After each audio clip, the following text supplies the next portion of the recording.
Hello, everybody, and welcome to episode 193 of Crunch Time. I'm going to be your host for today's episode. I am Tanner Gislam. That's Sam Godsey. We are the N326 duo. Samuel, my friend, how are we doing today?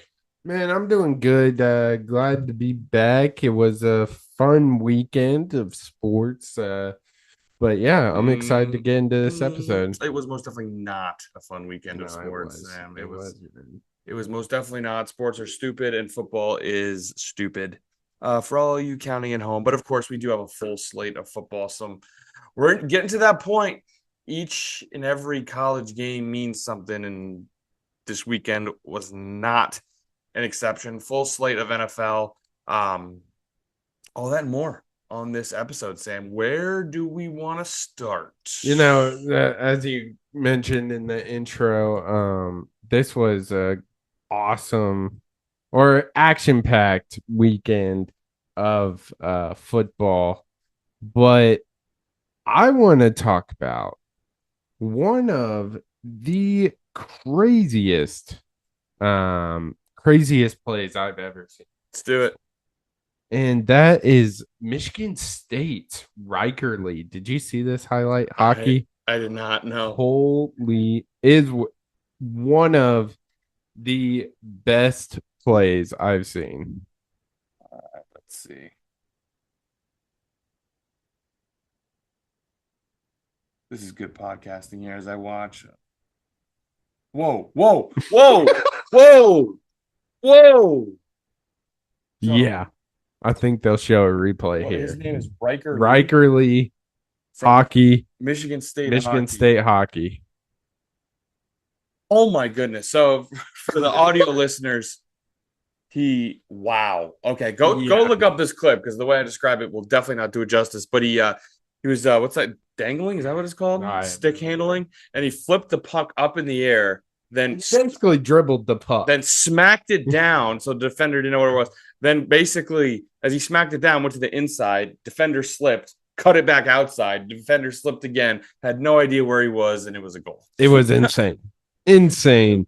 Wow. But another thing, we might have had the highlight of the year in the early season of the NBA, with Victor Wembanyama putting Draymond Green on an absolute poster, in classic Draymond Green fashion. He is talking shit and And got hit. yeah, Got exactly. hit. But definitely want to highlight those before we That dive was into this and that football slate. was as satisfying a clip as you'll see. For all of us Draymond haters out there, that was pretty sweet. Huge dub. The guy can't shut his mouth. Immediately gets dunked Yeah. on. Awesome Yeah, stuff. it's And then awesome. of course when he dunks on him and yells like "Let's go" or whatever, then Draymond has a problem with that too because of Yeah. course he does. But should we get into some football? Yeah, let's do it. Let's do it. Mention things are coming down to the wire. Some fascinating playoff storylines. Which one do you want to start with? Because to me, I think the two major playoff storylines here, besides obviously how many do the Big Ten, how many do the SEC, whatever. That's off to the side because it seems like the committee will satisfy its obligations and then just allocate the rest to the Big Ten and SEC. So I want to talk about those obligations, Sam. I think the fascinating thing is the Group of Five in the ACC for me. Where should we start? Because we had some consequential games.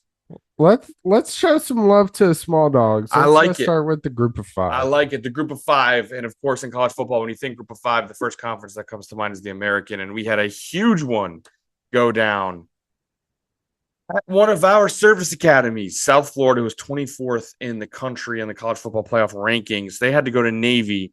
Both were 7-2. Surprisingly to some, Navy survives the Bulls, gets a big time ranked win at home. They win 41-38. And now the American is looking real interesting, Sam, because USF was a key player that just took a major L. Yeah, this we kind of talked about a couple of weeks ago how crazy this conference is gonna be. And Navy with a huge bounce back win in this one, just got absolutely blown out of the water in the Notre Dame game, lost that one 49-10.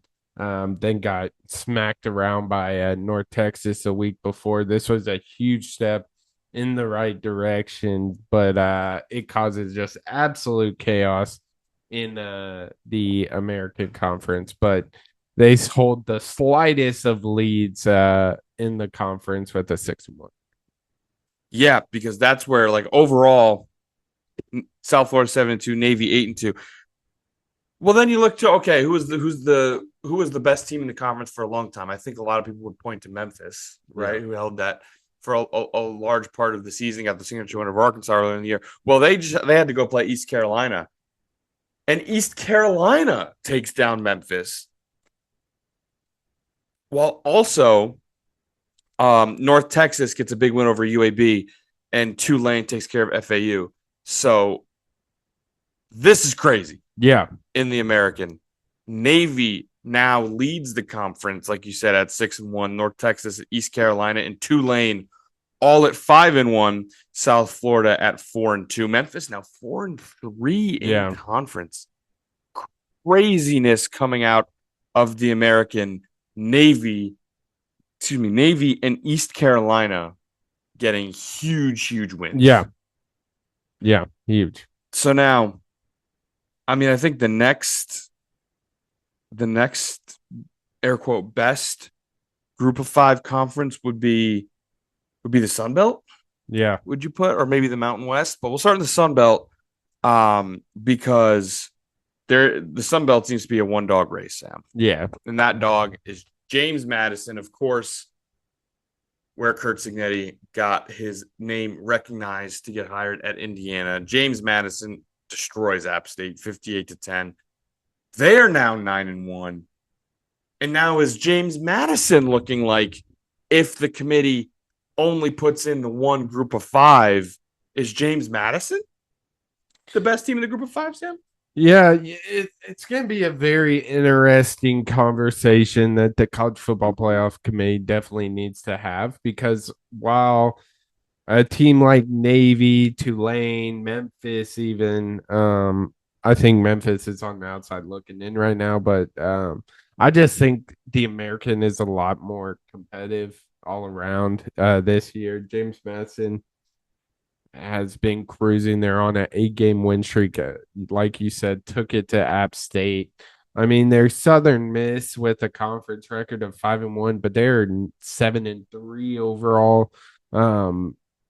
I personally think James Madison probably has the lead in the group of 5 race, just based on how they've performed these past couple weeks and how their season has looked. But what does the committee favor?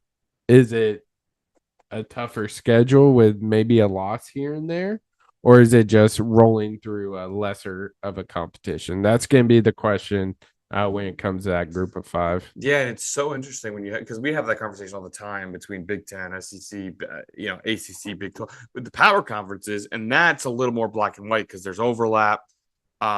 But and there's also more slot score. I mean, like in the 12-team playoff, more than likely 11 of those seeds are going to go to power conference teams. So there's more and there's less of that back and forth. Well, now in the group of 5, there's only one spot, guaranteed spot up for grabs. And of course, we'll have more clarity once the conference championships go through. I think the Americans could still be won by, it seems like, anybody. Yeah. In that conference. Looks like, the Sun Belt is taken care of with James Madison, unless something crazy happens in a championship game, if they even have it. But like heading out to the Mountain West, like I know Boise State, Maddox Madison got hurt, and it's been a seemingly a down year for the Mountain West as a whole. Look at San Diego State has the lead in that conference at 5-1, 8-2 overall. I mean, is there any other team you want to throw in the ring here? I mean, it looks like this might just be James Madison versus various American Yeah. teams, maybe San Diego State if things get crazy. Yeah, I think it's right now if I had to put a team in there, I'm picking one from the American. I think North Texas is a team I've kind of liked all year. I'm blanking on the quarterback's name. Drew Mestamaker is absolutely slinging it this It's a year. great name. Uh, It's a great name. so the but this conference, we like we said a couple weeks ago, absolute chaos down the stretch. But personally, I take strength of schedule more than just rolling through. I'm more concerned on who you beat, not how you beat. And that's why I'd probably give the edge to the American Conference Now with champion, that cluster of four teams, call it now. Who's winning the North American? Texas. North Texas. I love North Texas, man. North They Texas. can Yeah, sling it. just one loss to South Florida and in a crazy high scoring game in that one. Yeah. Yeah, no, I don't I I don't just don't trust Navy for like they give up a lot of points and they don't. I mean, they did score 41 this past week, yeah, but it's hard to look at a lot of teams and be like Navy has more talent than yeah, them. A lot of the times that is not going to be the case. yeah, Um, but moving on here, I think next we touch on the ACC yeah, because it's another similar to the American, just at a power level. A bunch of 7-2, 7-3 overall. You know, 5-1, 6-2 type teams there. And a couple key teams to highlight in their results this week because of course every game matters right now. So in the lead, Georgia Tech. I don't know if you saw Georgia Tech. They barely yeah, survived against Boston College. Just yet another survival week for Georgia Tech. Virginia took care of Duke as well. So those two are at the 6-1. But the next two I want to highlight, Pittsburgh. They did not have a good showing against Notre Dame this week. A no, top 25 matchup. no, not at all. They got kind of worked. Honestly, Tanner, 37-15. The game was never really in question. But yeah, it's gonna be an interesting stretch for these kind of 2-3. We got matchup next weekend. Pick goes to Georgia Tech, so that's gonna be Oh a yeah. true teller of stories there. But yeah, Virginia, shout Superdog there. Got big bounce back win. We've talked about them at length, kind of being on the slide down. Got that win over a good Duke team. So it's going to be interesting for sure. Yeah, no doubt. I mean, to keep moving down, Pitt and SMU were at that 5-1. Miami, Florida, they picked up a big win over NC State, absolutely demolished them. They're sitting at 4-2. Duke at 4-2, and then Louisville with a crushing loss to Clemson. Had a lead, lost it. Clemson makes a last second field goal. And now Louisville has their third conference loss. Seems like they're out of it. So really, really interesting stuff coming out of the ACC. But Sam, I got to ask you a question here: is the ACC going to be a one big conference? Yeah, I think so. I think they will be too. I think so. I think they will I be too. think it's gonna whoever comes out the ACC championship's gonna get that bid. I don't think. Whoever seemingly wins that Georgia Tech Virginia game for the ACC Yeah, title. yeah, it seems to be heading that direction. But we'll see. Yeah, no doubt about it. Touching on the other non SEC and Big Ten conference in the Big 12, it seems, Sam, to me like one team has separated themselves above the pack, and that's going to be the Texas Tech Red Raiders. Took it to UCF 48-9. Texas Tech looks damn good. Yeah, it's their conference. they've beaten every team by what seems to be a million. I mean, they took care of business against Utah. Um, took care. They did have a little slip up there against Arizona State, but they have been with the on backup fire. quarterback, I think, in that game, and they I almost mean, won. Texas Tech 42-0 over Okie State, 43-20 K-State, 29-7 BYU, 48-9 UCF. And they wrap up with a poor West Virginia. So Yes, this is Texas Tech. seems like it. And then BYU on the other side as well. They get a big win as well. That one loss in conference, coming to, was it to Texas Tech? I think it was. I believe. I think it was that one loss in conference to Texas Tech. Um, Yeah. Seems like we may get a rematch there. I mean, Utah sitting at two losses, they're not out of it, nor is Houston or Cincinnati, or I guess even Arizona State is 5-2 in conference, which is Yeah. great. But seems like Texas Tech has solidified themselves as the best team in that conference. Now, one more team I want to touch on before we get into the Big Ten and SEC Yeah. and their results of the week, because there's a team that is fascinating me right now because they have just been on an absolute roll and have probably two of the air quote best losses of the season, and that's the Notre Dame Fighting Irish side. Yeah. They obviously we know lost to Miami, Florida, who slipped up a little bit this season, but is still a top 15 team. They lost on the road by 3. They lost to Texas A&M, who's obviously now top 3 team in the country. They lost to them by 1. Then proceeded to beat Purdue by 26, Arkansas by 43, Boise by 21, NC State by 29, USC by 10, Boston College by 15, Navy by 39, and now Pitt by 22. Yeah. Yeah, they're an absolute buzzsaw. Jeremiah Love should be considered to be in this Heisman race. You see it by a couple people online, but like it's a quarterback award. CJ Carr playing well, had 2 picks on Saturday, but obviously didn't matter in the end of it. My only concern with Notre Dame is the fact their coach is Marcus Freeman, and he kind of has a little bit of that James Franklin in him, if you will. So Which is it's gonna be coincidentally who he interesting. beat in his like in the biggest win of his Yeah. career. Was He just barely beat the most notorious choker in Uh-huh. college football, who has a new job, by the way. Well, Yeah. I'm sure we'll touch on that before we move on to the NFL.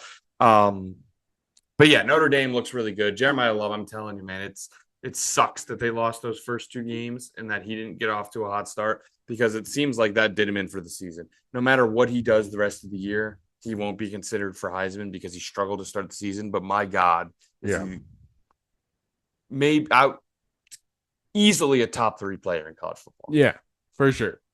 He's an absolute stud. Yeah, no doubt about it. But let's get into the 2 major horses here, Sam. We'll start down south. How about that? In the SEC, a big one to talk about because for a while it looked like the number 3 team in the nation was going to go down at home to a dead South Carolina team, and they were down 30-3 Yeah. at one point. They go out and win the game 30-30 or 31-30, excuse me. Dominant second half from Texas A&M. Anyway, right? Yeah. Anyway, it was 30-3 at halftime, by the way. Yeah. Crazy game. Yeah, absolutely. Yeah, this one, Marcel Reed was an absolute disaster in that first half. Had 2 picks and fumbled for a defensive touchdown. Was kind of the big reason why South Carolina took that jump. But um, I honestly think it came down to Shane Beamer just being absolutely outcoached in that second half, and him doing all that taunting was just an absolutely It aged crazy poorly. move. It aged poorly. But yeah, Elko got his boys going the right direction, and they came out firing. And as soon as they put up points early in that third quarter, everyone was like, "Yeah, Momentum took this is over. over." Momentum took over without question. Um, for those of you who watched the game as well, two picks and a fumble, which was a pass thrown backwards into the ground, in which everyone just kind of stood there and it was one of the weirder plays. That sounds like a bad half. I promise you, all of us, like everyone who watched it, knew it was somehow worse than that stat line. I think he had two more throws that were literally right in a South Carolina defender's hands that he dropped. Should have been a lot worse. It was an absolute disaster, as you said. But A&M looked like this game went exactly how we thought it should be in the second half, as A&M just in that second half alone outscores South Carolina 28-0. Just insane comeback from Texas A&M. First half was ugly, righted the ship. I think really I guess keep moving on here. Some big games for some of the newcomers into the SEC. Oklahoma with a big time win at Alabama. Sam 23-21. Yeah, talked about turnovers in the last game. It was the same thing here. Bama had 3 turnovers in this one, 1 interception, 2 fumble, one pick being a 87-yard pick six by Eli Bowen, just completely swung momentum the Sooners' way, 10-0.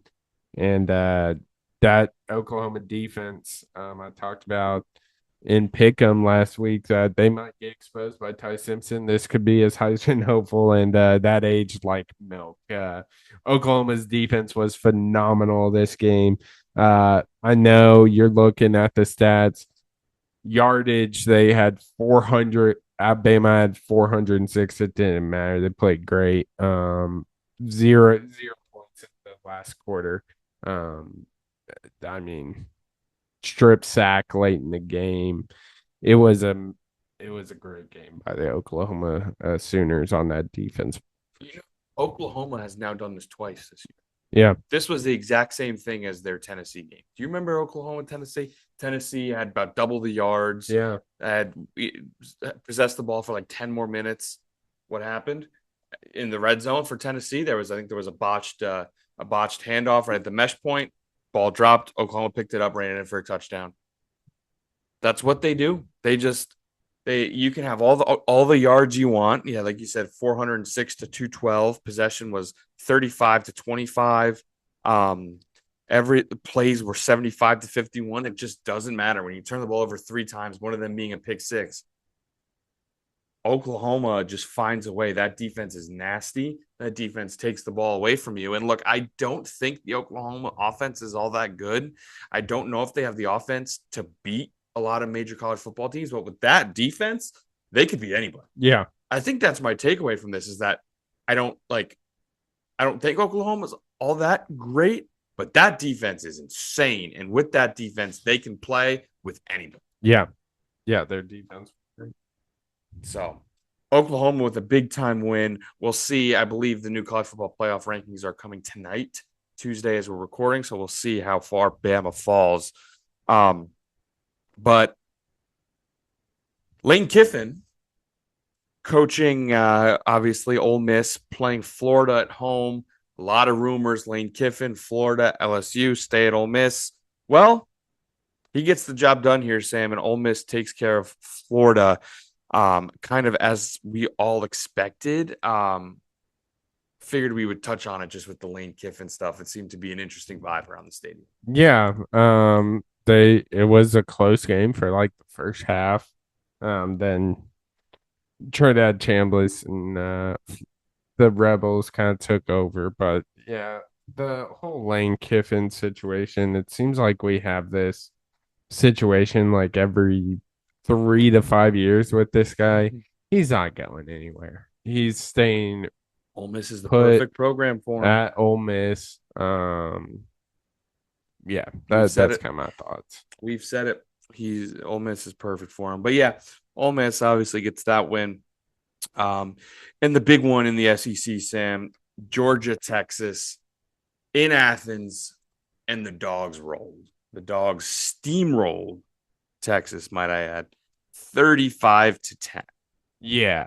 Um, I picked Texas. I'll never be doing that again.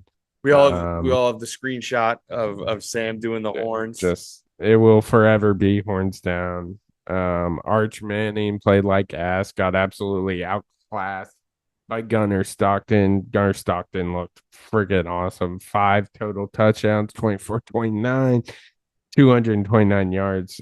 Just absolute masterclass. Uh, Arch Manning kind of came down to earth this game. I mean, you can kind of expect that with a young quarterback in this Georgia defense. Sacked 3 times, interception. Played all right, but didn't get in the end zone much. And then speaking of this, Georgia's defense completely shut down the Texas running game. 23 yards on 17 attempts. And then Georgia's fourth quarter. Absolutely. That might be one of the greatest quarters. 21-0. Came into the fourth quarter down 14-10. Or no, excuse me. They were up 14-10, and then they just kind of blew it out of the water. Put the pedal down. Yeah, this Texas team, man, one of the most disappointing seasons. And you look at everything because we even said it on here last week that Texas is starting to figure some things out. Going back and looking, it's like, were they? Yeah. Like they have a big win against Oklahoma for sure. The health of Mateer is in question there. And then they had the win against Vandy, which, by the way, they were up huge in the fourth quarter and almost choked it back to Vandy for what it's worth. Yeah. But every other game in there, it's like, what was there during the stretch since they lost to Florida when we pronounced them dead? What changed? Well, they won that Oklahoma game. Kentucky, they beat by 3. Mississippi State, they beat by 7 in overtime. We remember that comeback. It's like, wow, like just a disappointing season, top to bottom. Yeah. I hate to see it. Yeah, Sam's really broken up about it over here. Heartbroken. Yeah. Looks like they're 17 in the AP. Yeah. This is when that came out.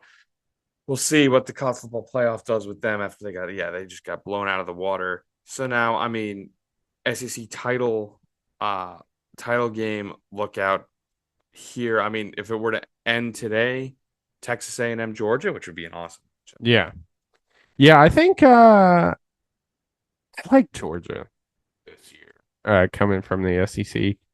If you kind of obviously the Texas A&M was number 3 in the country. Had that incredible comeback. Look at who they. Yeah.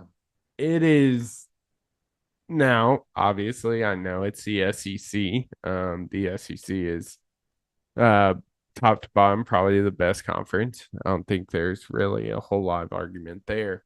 Um, but they're only beating like the bottom third of that conference. Yeah, it's actually scary how their schedule has aligned with the bottom half of that conference. Yeah.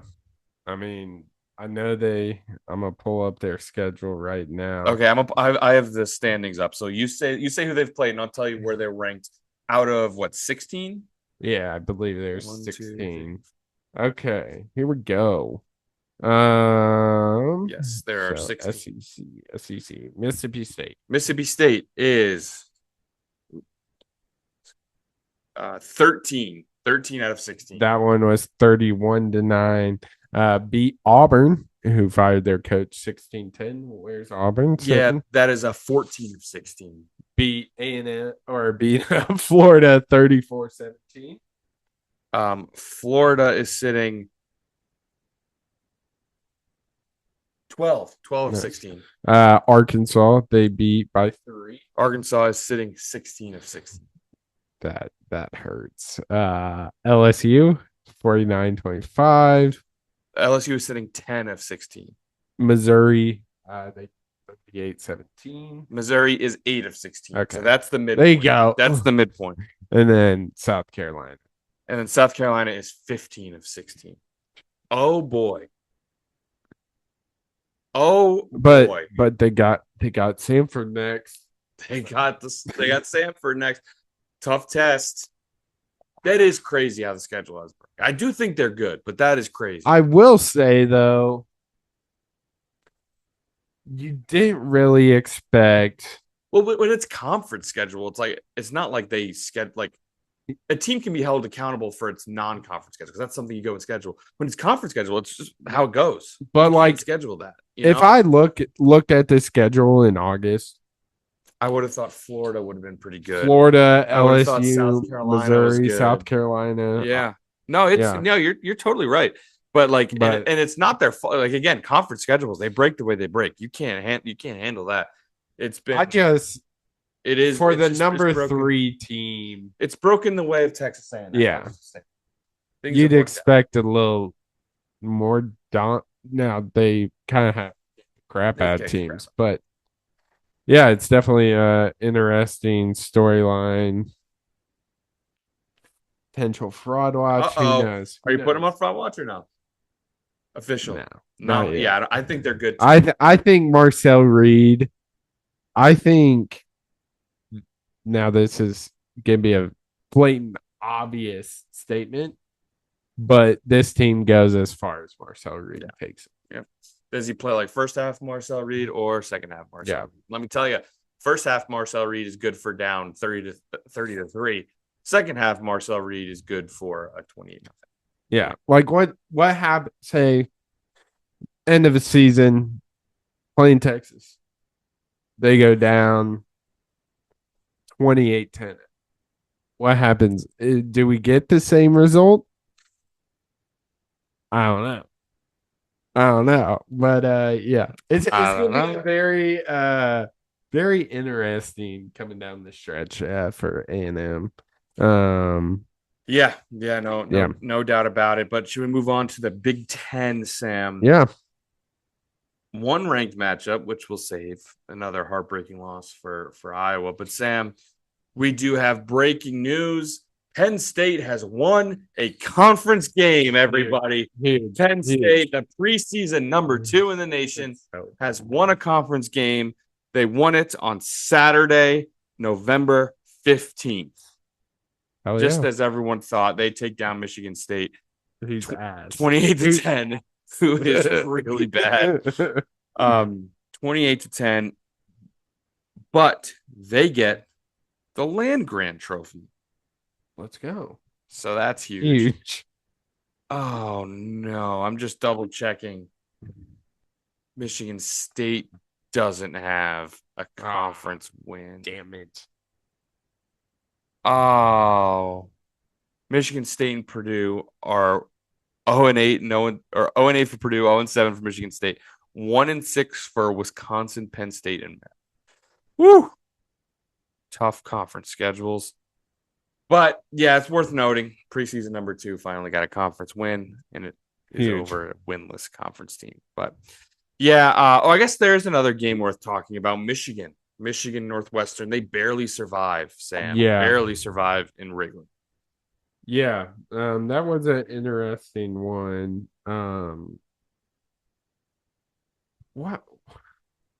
Why are we playing football games and non-football? I don't know, man. What are we doing here? Is it cool? Yeah. But I mean, did you watch this game? A little bit. Yeah. The TV or the camera cable was cutting directly through the line. Like, I don't get it. I don't really get things like that. I get playing in stadiums, like when MLB does some of their stuff, like playing in a Negro League stadium or playing That's kind of cool. But Northwestern's campus is like 20 minutes down the road. Yeah. Like there's a football stadium there. There's if they did something like, oh, we're gonna play in, you know, some random overseas, it's like, okay, that's a whole new location, a whole new this, Yeah. whole new that. This is just like in Chicago Yeah. still, like just making it incredibly difficult to play in a stadium it's not designed to play in. Hmm. Just really, really bizarre. I don't it's not really great to watch. I mean, it's probably pretty cool to be there. Yeah. But Or it's ass. yeah, I went to Like the third baseline seats would probably be awful. yeah. Like, what about like some of like the way the Like field is? behind Like, home plate. do they even sell those? Because Surely. I'm thinking, like, if you do it's across the outfield, right? Yeah. So you're just like helling on from the. Surely not. I don't They even know. probably do because they Yeah, can. sure. But yeah. It really interesting. But yeah, I can't figure out Michigan, dude. I can't figure them out. My gut tells me they're not all that good. They're 8-2. That's worth something. Yeah. Obviously, the game coming up, but that can go anyway. Michigan can be terrible like they were last year. Mm-hmm. So they finished up with Maryland and Ohio State. Um, I don't think they're that good, but in the end, they're 8-2. I don't know what to say. Yeah. Yeah. It's I don't think they're that good as well. I think Underwood's one of the more overrated players in college football. I don't think he's that good at all. But it's Michigan. If somehow, some way they manage to beat the team that is proven week in, week out that they are the best team in college football, Yeah, I mean we're talking a different story. it comes down to the game, right? I mean they're going to beat Maryland next week. It'll come down to the game. I think the only way to officially eliminate them is if Ohio State beats them by 50, which they can. Obviously, Yeah. the talent disparity is there. They definitely can beat them by 50. We all know what weird things happen, Yeah. obviously, as evident of last year in that game, but we will see. But of course, the only ranked matchup in the conference, Iowa went to the Coliseum to take on USC. Another one score loss. This one, the Hawks up 21-7, 21-10 at half, and do not score a point in the second half. USC wins 26-21. Yeah, this one hurt. It hurt a lot. This one hurt a lot. I mean, the way Mark Gronowski came out, put scoring not only a touchdown pass, rushing his 13th, by the way, receiving touchdown. I mean, He had a few passes down the field, by the way. it looked like Iowa was going to cruise to like a 42-17 victory, and we're going to get out of LA. And then the second half came, and I have no words. I have no idea. Now, the offense was terrible, but at this point, it's almost comical. The inability to get one singular break this season from Iowa. Look, I hate blaming the refs more than anything. That This was one of the worst. That's one of, by far and away, the worst. One of the first officiated games I've ever seen. Yeah, it was awful. It was horrible. And just to put it in perspective, in the second half, there was a play on an Iowa run, which he got like 5 yards, by the way. Clear face mask, his head turns and everything. Like it wasn't even like he just grazed it. His face mask turns and everything, clear as day. Ref does not throw the flag. Very next play, a throw to his receiver who slips on the wet field. The ball hits off his knee, pops right to a USC defender. They end up scoring on that short field. Another face mask was missed by the refs. You know it's bad when people are defending. Yeah, yeah, it was really bad. There was a punt return where Iowa's punter took 3 or 4 steps out of bounds. The USC guy hit him out of bounds, didn't crush him, but made contact with him after he had been 3 or 4 yards out of bounds. And it wasn't like glancing contact. It was contact. They threw the flag and then decided to pick it up. Of course. Crazy move. That's just like the black and white calls. Like we could, in football, you could do the holding game all day long. Yeah. That's why I'm not. But and then the last play, the last play for Iowa, last hope was a bomb down the field. Caden Weegan, he catches it, getting pushed out of bounds. His foot comes down. Depending on the angle, looked inbounds to me, Sam. I gotta be Yeah. honest. Yeah, it definitely looked Looked to me. inbounds to me. But of course, the refs get on there and uphold it. I guess it's a big win for USC without question. I don't think they're very good at all. I'm not putting any stock in this team. But it's a big win for USC. But this game was very poorly officiated and very much solely against Iowa. Yeah. But that's the story of the season. It's like story of the season was you didn't get the face mask call. Missed calls happen in games, and how many teams in the country then immediately, okay, we didn't get the call, whatever. We're just going to march this down the field and score a touchdown. What happened to Iowa? He slips, the ball hits off his knee, and goes right through a USC defender. Okay, well then USC takes the lead. We need to drive and score a touchdown. A lot of teams do that, and Iowa did that against Oregon, only for them to come up short then as well. But and they march down the field, and he gives his wide receiver a chance. And he makes a great catch. He's getting pushed out of bounds, and maybe his toe was on the line by a quarter inch, and then they lose. Like that's the story of the season.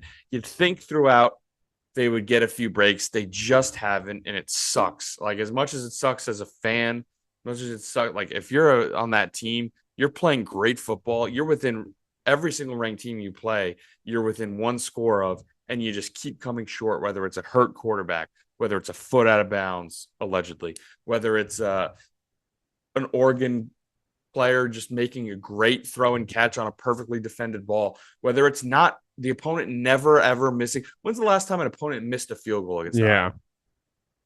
I have no idea. Your opponent just straight up missing a field goal. It just didn't happen this year, and that sucks because I truly believe this is the best Iowa team we've had in a long time. I believe a few breaks here and there, a flag here, a missed field goal there, something here or there. This team is fighting for playoff contention. It just didn't happen. And this season is going to be forgotten, and it sucks because Mark Gronowski should be a Hawkeye legend for a team that made the playoff or was fighting for a playoff, but it just didn't happen, and that breaks my heart.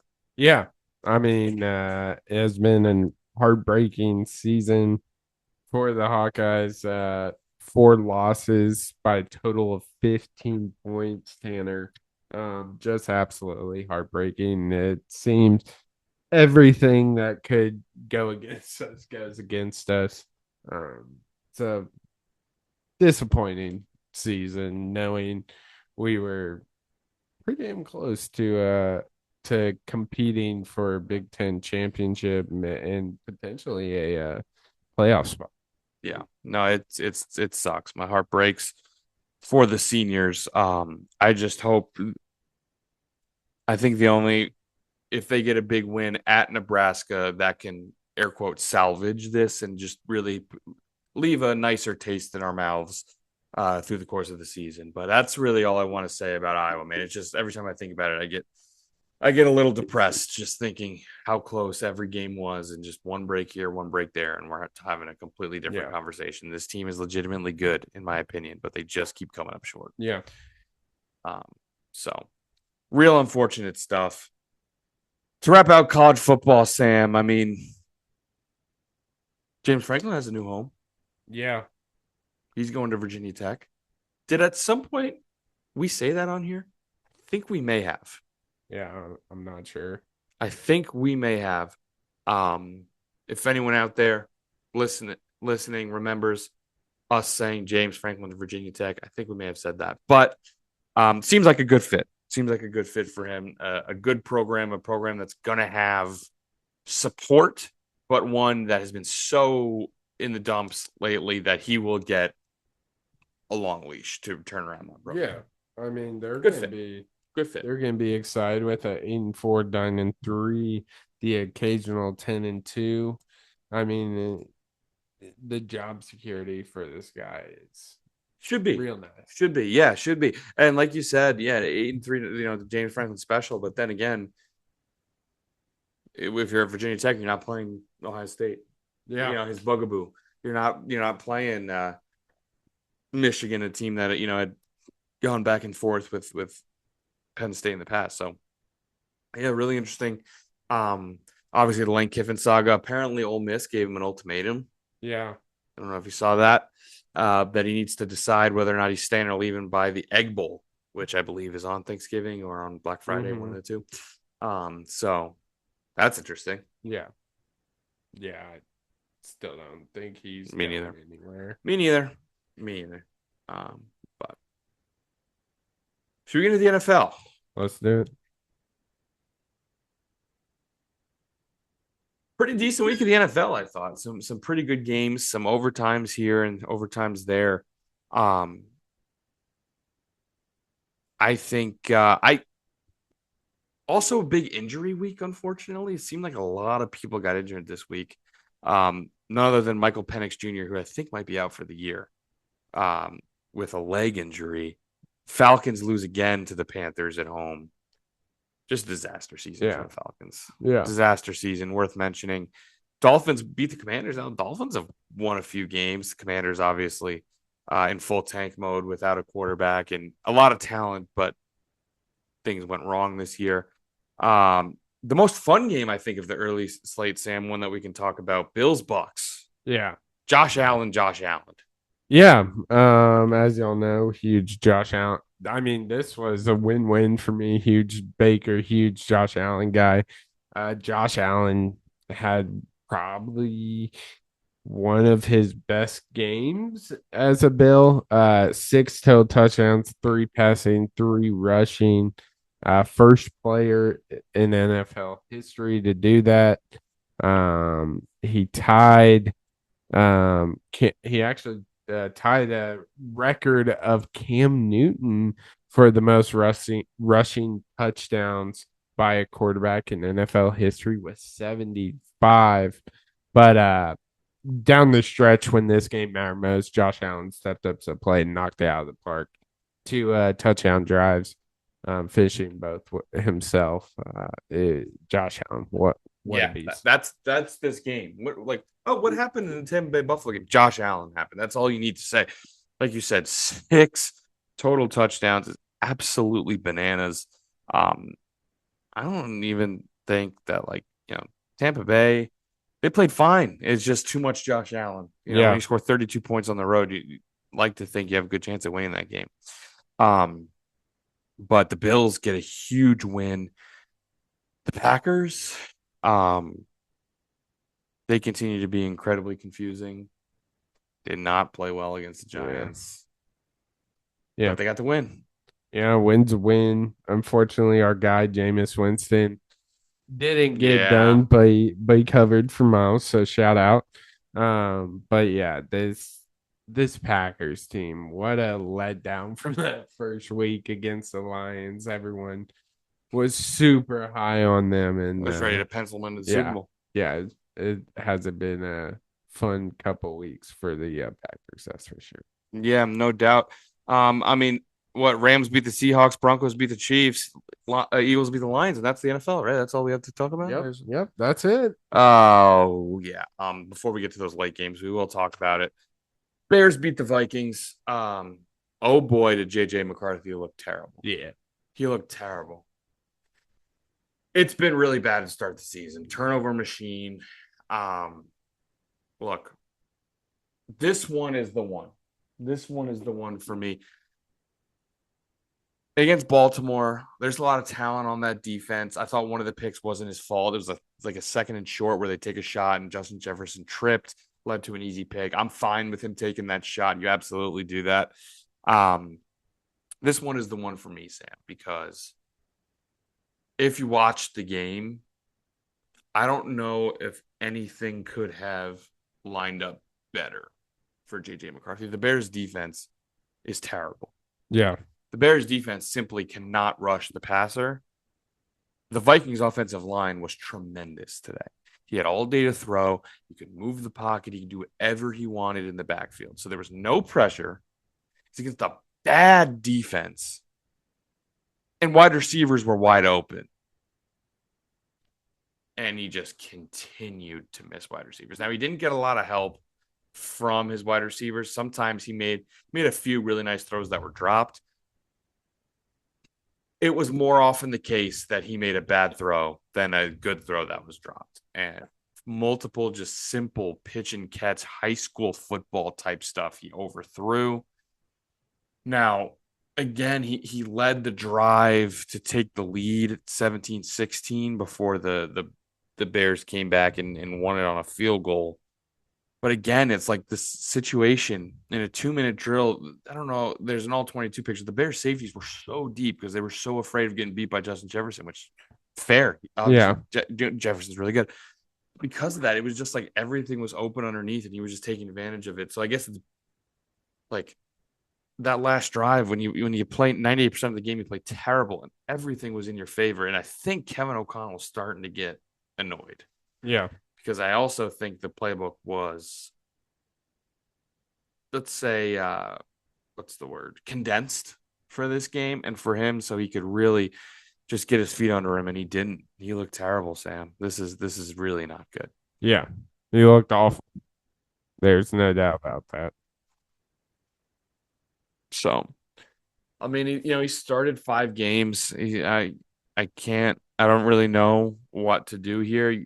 You have to think the P word is no longer, and you can't even mention the word playoffs with this team anymore. You can't lose a game to the Bears at home and then be like, oh, I think you play. No, they're done. They're not making the playoffs. Don't even mention it. The season has to be on McCarthy. Just do what you can to figure out what you have here. If you have anything, what he can and can't do. Obviously, this was not a good sign. You got to figure out what McCarthy is because this has been bad. Yeah. This has been bad. The defense was pretty good as well, by the way. It's literally the only thing that was bad was McCarthy and then a few wide receivers on a few drops. But really, really bad spot. Losing really, really, Sam, really frustrating football season. Yeah. Really frustrating football season. Anything else to add in this game? No, not really. But we had some big ones in the late game. Some divisional matchups. Rams, Seahawks. Rams get a big time win here, Sam. And it seemed like Darnold may have gone back to Vikings Darnold late in the year. Yeah. No touchdowns, 4 picks. Yeah, he did not look good at all. Yeah. I mean, led 2 of his picks, led to 14 Rams points. But I mean, the secondary paired with Matthew Stafford, who should be in talks for MVP this year. Absolutely should. He didn't even have his best game, but it's just he didn't, like you said, didn't what's the have difference? 2 touchdowns, 0 picks. Darnold, 0 touchdowns, 4 picks. Yeah, exactly. That's really the difference maker. One shot, Cameron Kitchens, rookie safety, 2 picks, which obviously made a huge difference in a close game like this. No doubt about it. Rams stranglehold on the NFC West. It seems like, although I think they still have to play one more time in Seattle. So things could get weird over there. But the other big one, Sam, the Broncos get a big win against the Chiefs at home. Broncos are now 9-2. As crazy as that is. Chiefs 5-5. Now, if you remember, was it last week? Yeah. When we did the Super Bowl? Yeah. I'm opening up right now to see if the Chiefs are still the odds-on favorite for the Super Bowl, because right now they are 5-5 and firmly on the outside looking. Yeah. They are not. They are now the 1, 2, 3, 4, 5. They're the 5th best odds. Yeah. I mean, this is what happens when Your playmakers are suspended for like 6 games. Your tight end just isn't that good anymore. Um, yeah, you don't have the defense. It just the Chiefs are aging, and it's pretty evident on the field. Does appear that way. And like you said, your star players are out. You lose games you probably shouldn't early on in the year. You have no margin for error. Going to play at Denver is a really tough game. Denver's good. Losing this game is like, okay, but when you're 5-4, lost games you shouldn't. You don't have the room to lose this game. Mm. So I think, don't quote me on this, but I think the Chiefs might not win the AFC West this year. Yeah, you know what? I'll say it. They're not. They're not. They're not. Lock it Wow. in. Yeah, the AFC West now. The Broncos at 9-2 with the Chargers at 7-4 behind. Um, big time wins, division wins in close games. Now the nightcap: Eagles 16, Lions 9. Eagles defense had Jared Goff in hell. Yeah, I mean it was outside. Yeah, it was. Jared Goff doesn't play well outside this game. It was ugly. It was nasty. But that's kind of the game the Eagles love to play, and wreaked havoc on Jared Goff. Got a big win. Held Jahmyr Gibbs to just about 3 yards a carry. Yeah, Very hard to do. And Dan Campbell cannot stop going for it on fourth. yeah, he has an issue for sure. I mean, how many? It was like 4 or 5 that it was crazy. Fourth down, 0 for 5. The Lions were 0 for 5 on fourth down. Why though? Why does he continue to do this week in, You're week not out? the underdog anymore, Dan Campbell. Yeah. So, In fact, you're one of the best teams in the league. yeah. And by the way, a couple people on here talked about how Dan Campbell's not the brightest bulb on the tree and how he needs his side of the ball specialist. And he had 2 great ones, and Aaron Glenn and Ben Johnson both leave. Now it falls on him. Just so happens the Lions are now 6-4. Yeah. 6-4. So some people may have hit that on the head. I don't know who said that. We'll never know. But on Monday night, same your Cowboys. How about that? That's a big win for the boys. Is it? I mean, it's the Raiders. The Raiders are they're bummer, dude. they're so bad. They're just a bummer. So well, it's a nice little win. Not putting too much stock into this. George Pickens is awesome. I mean, yeah. We knew this. Yeah, I Javonte honestly Williams is awesome too. don't really have much on this. Quinn and Williams. Yeah, that pickup has turned real nice. He's good. Yeah, He's quite good. he's kind of one of those guys that like is really good, but doesn't get talked about a whole lot. He's in a thankless it might position just when he been played for the Jets. yeah, exactly. Those 2 things together You is a beat me tough to it. recipe. Yeah. But yeah, him and Kenny Clark, Yeah. Kenny Clark. have been valuable pieces to line up front. Now, if we could get anybody in the secondary, that'd be cool. Yeah, the secondary is rough. But yeah, it's the Raiders. I mean, Ashton Genty couldn't get anything going. He only gave him 6 carries, though. I mean, 6 carries for 7 yards. It's tough. The offensive line is terrible. He has no room to run. I still think Ashton Genty is very good. 42 passes with Geno. He was their leading rusher with 14 yards. Just There you go. bomber, man. Yeah. That team is an all-around bummer. And Has there been a worse slate of primetime games? it's been really bad. Even the good close ones have been like Eagles Lions. Great game. 2 great offenses. Yeah, it was so Snoozer, man. These have been a rough stretch of primetime games for sure. For sure. But yeah, the the money was made this late in the during the day on Sunday with Yeah, for some sure. some good ones there. Anything else to wrap up the episode, Sam? I mean, man. we just kind of had a standard slate of football. Awesome hockey play too. Worth mentioning. But that's gonna wrap it up for episode 193 of Crunch Time. Like we said, covered a whole slate of football. Things are getting real in college football. Every game matters, which of course, coincidentally, is when the SEC plays Samford. So look out for those games. See if you can find a good game in the SEC. Who knows if they got them next week. But make sure to follow the podcast on X, Instagram, and TikTok at crunchtime_pod. Make sure to like, comment, and subscribe to the YouTube Crunch Time with the N326 duo. But the clock has run out on this episode, and we'll see you in the next one on Crunch Time. Here.